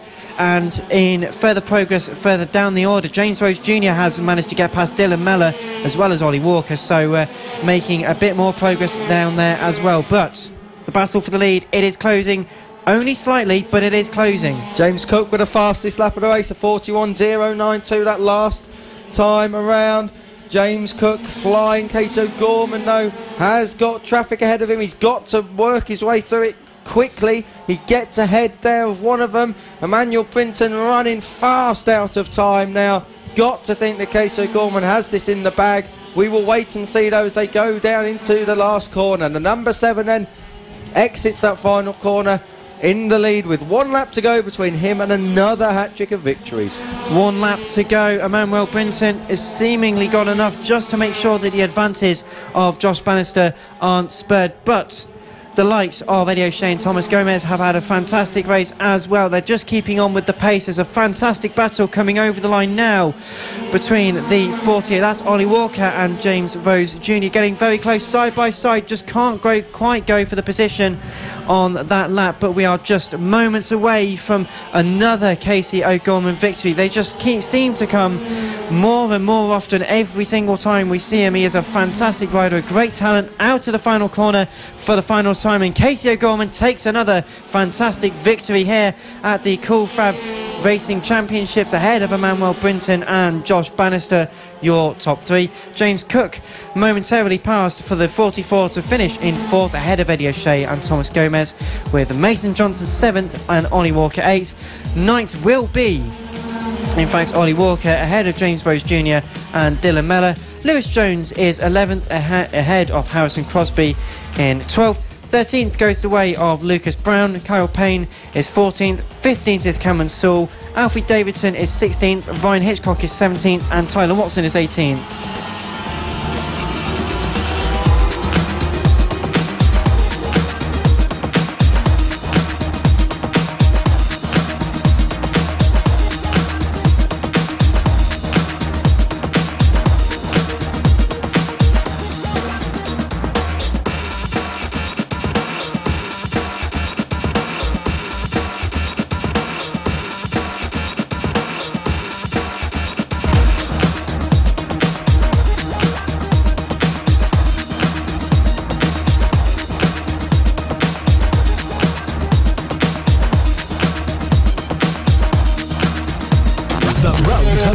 MotoGP. This is Cool Fab Racing. Come on, y'all. 1, 2, 3. This is the 2018 Cool Fab Racing British Mini Bikes Championship, live from Clay Pigeon.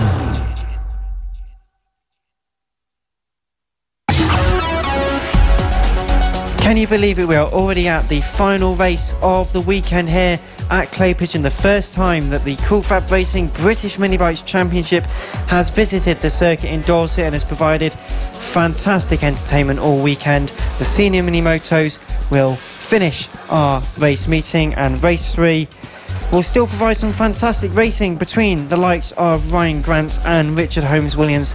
They're looking the most competitive on the front row of the grid, but Kiko Giles is the man with the grid sheet. Richard Holmes-Williams on pole from Ryan Grant, although they're starting in an opposite order, so maybe there's a mistake on my grid sheet, I don't know.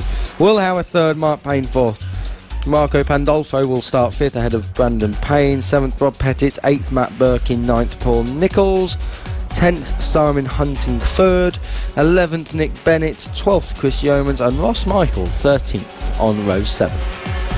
An unlucky 13 for some, but a great entry nonetheless in the senior mini motos, who have probably been waiting for this moment all day to come out and play in some very nice conditions. It's still about 9 or 10 degrees weather here at Clay Pigeon this weekend. Some fantastic racing. Any final predictions, Kiko?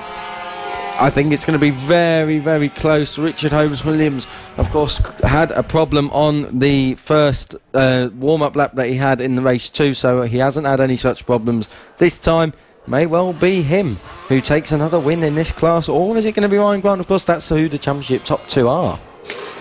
Ryan Grant versus Richard Holmes-Williams. The story will unfold over the next 10 laps here at Clay Pigeon. Everyone just getting the final revs up, pointing towards the lights as Ryan Grant creeps just a little bit off the line. The red lights will come on and we are underway. Richard Holmes-Williams gets the best of the starts. Ryan Grant down into second. It's almost 3 wide as they go into the first corner for the first time. A bit of contact has pushed Ryan Grant almost to the back of the grid, 4 places in front of the final bike. So as we make our way up towards the 4th corner for the first time, Richard Holmes-Williams is in the lead. The rest of the order been sufficiently shuffled, and this is exactly what the doctor ordered. Marco Pandolfo dropped to 6th, but he's right in the mix trying to get past, I think that's Paul Nicholls, as they come through, flicking it down towards top bend. Then they go, and in the lead of this race it is Richard Holmes-Williams, who has got a good lead so far in this race. We'll take them across the line for you. Richard Holmes-Williams leads ahead of Will Howarth, Mark Payne, Brandon Payne, Rob Petty. 6th is Paul Nicholls, 7th now Marco Pandolfo. Ryan Grant dropped right back down to 8th place, having gone wide at turn 1. Well, maybe he's looking forward to the fight he has got to ensure, or that is now going to ensue, up towards turn number 4, and Richard Holmes-Williams storming off with a very decently sized gap, about as 9/10 to a second at the moment. Ryan Grant, rather, I will get my words out in some order, and they go side by side, makes up 2 positions in 2 corners out of the exit of turn 5 and towards turn number 6. So progress already being made, but Will Howarth starting to be caught by Mark Payne for 2nd place. Ryan Grant up to 6th. Marco Pandolfo followed him through, went to 7th. Paul Nicholls was the big loser there. The rider from Great Yarmouth drops it down to 8th place, but out in front, running very, very well.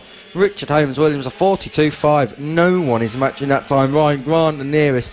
Mark Payne the nearest with a 43.7, and after that it is Ryan Grant with a 43.899. So Richard Holmes-Williams doing the business at Clay Pigeon once more. 2.2 seconds the gap it was over the line last time through, but it will be undoubtedly just a little more as Mark Payne is all over the back of Will, the 18 fighting the 96 side by side almost over the line as they come over now. The gap hasn't changed, but 3.7 seconds to the good is Richard Holmes-Williams ahead of Mark Howarth. The gap between Howarth and Payne, though, only 0.147, so incredibly tight as they make their way through the chicane for the 4th time out of 10. Ryan Grant with a bit of clear track, set his fastest lap last time around a 43.454, still about a second away from Richard Holmes-Williams' best time. So a long way to go in this race. I think Richard Holmes-Williams has got this one sewn up as we see Ryan Grant try and make some moves to get through the field. His next victim, Rob Petit.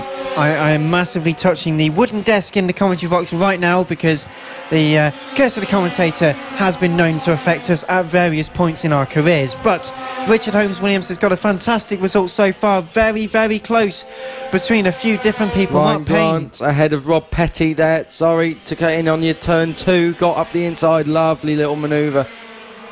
And then as they make their way up towards turn number 4, the battle for third still very close indeed between Mark Payne and Brandon Payne. So 3, 4 and into 5, it's getting a very big bunch of riders for second downwards, and it's only going to get tighter and tighter the further we go into the race. Halfway through, Richard Holmes-Williams is doing fantastically, but Will Howarth really defending very well indeed. Will Howarth is defending very well, but for how much longer will he be able to? Because now we've got Brandon Payne in third place. Ryan Grant, as we said, is up into 5th. I think he's now up into 4th as he gets ahead of Mark Payne. So Ryan Grant picking his way through. He's got a podium in his sights. It's all about whether they'll get ahead of Will Howarth. No one is catching the leader, though. Richard Holmes-Williams, he is the only rider in the 42-second bracket. More fantastic battles going on slightly further down the field. Ryan Grant's progression looking great. Marco Pandolfo just a little bit further behind in 7th place, making some fantastic manoeuvres as well through the final couple of corners. It's close between Chris Yeomans and Nick Bennett. Between 10th and 11th, there's about 8/10 of a second separating them two. And side by side, there's a few in fact going side by side over the line for Marco Pandolfo and Paul Nicholls. Marco on that one over the line, keeping the position, so for now in 7th, but tooth and nail fighting with Paul Nicholls, who desperately wants an extra few points for the 24 machine. Richard Holmes-Williams still leads this race comfortably. Nearly 7.5 seconds is his advantage over Will Howarth and Brandon Payne. Then Ryan Grant is in 4th place. Mark Payne 5th. 6th place is Rob Petty. Rob Petty having a very good run on the number 8 bike. Ryan Grant, though, also fighting very closely, not for 4th anymore. He's through the 16, passing Brandon Payne for 3rd place. Now is on the attack for Will Howarth. He desperately wants 2nd place. And this has been a really, really good fight through the order so far for Ryan. Only a handful of laps, only 2.5 laps left to run. And as they make their way through turn 4 and 5, could be a late move up the inside on the left-hand side for Ryan Grant. A great late moving under the brakes, just diving through into 2nd place. That is 2nd place secured. Will he have chance to close up to Richard Holmes-Williams? Well, I expect not, but a great move nonetheless. He's now got to defend all of the hard work he's done, because it's one thing getting past, but to actually keep the position if you're not that much quicker than everyone else around you is a very difficult one. But just nearing a lap and a half left to go, Kiko. Ryan Grant, wonderful comeback. I think gone well offline at turn 2 on the opening lap. He's fought through. Will Howarth, though, I don't think he's giving this one up just yet. Closes right up to the rear wheel of Ryan Grant at turn 4. No move this time around. Now Will Howarth on the inside at turn 5. Not this time. That's where, of course, Ryan Grant nipped past the previous lap. Starting his last lap, though, no such problems. Richard Holmes-Williams is cruising it home with about a 9-second advantage. What about this? Only 4/10 off his best lap on that last lap as well. So a 42.4, the fastest lap for Richard Holmes-Williams, and a 42.8 on that last lap. So he has no intention of going slowly and circulating, and not far off winning another race in the senior mini moto category. Ryan Grant making his way through the chicane for the final time, and has got a good couple of lengths over the likes of Howarth and Brandon Payne, and Brandon really attacking now, but Richard Holmes-Williams, just one corner left to go. The final race of the weekend about to be decided. The checker flag is being waved for Richard Holmes-Williams. The 1-2-6 takes an emphatic victory in race 3 of the senior mini motos. Ryan Grant just about holds on to 2nd place, but it's very, very close between himself, Will Howarth and Brandon Payne. They go side by side. In fact, it's just been nicked on the line for a few different people. So Brandon Payne is being scored as the 2nd place person. That was incredibly close run, and Brandon Payne steals it by only 75 thousandths of a second over Ryan Grant. What a drive, what a ride, and what a race for those three are top three people. Will Howes came home in 4th ahead of Mark Payne and Rob Petit. Marco Pandolfo finishes ahead of Paul Nichols. A great battle there. Simon Huntingford will then finish afterwards. Chris Yeomans and Nick Bennett just come over the line now, and Chris Yeomans just keeps the position ahead of Nick Bennett, with Ross Michael and Matt Birkin unfortunately not taking the start. But what a great race that was to end the second round of the 2018 Cool FAB-Racing British Mini Bike Championships.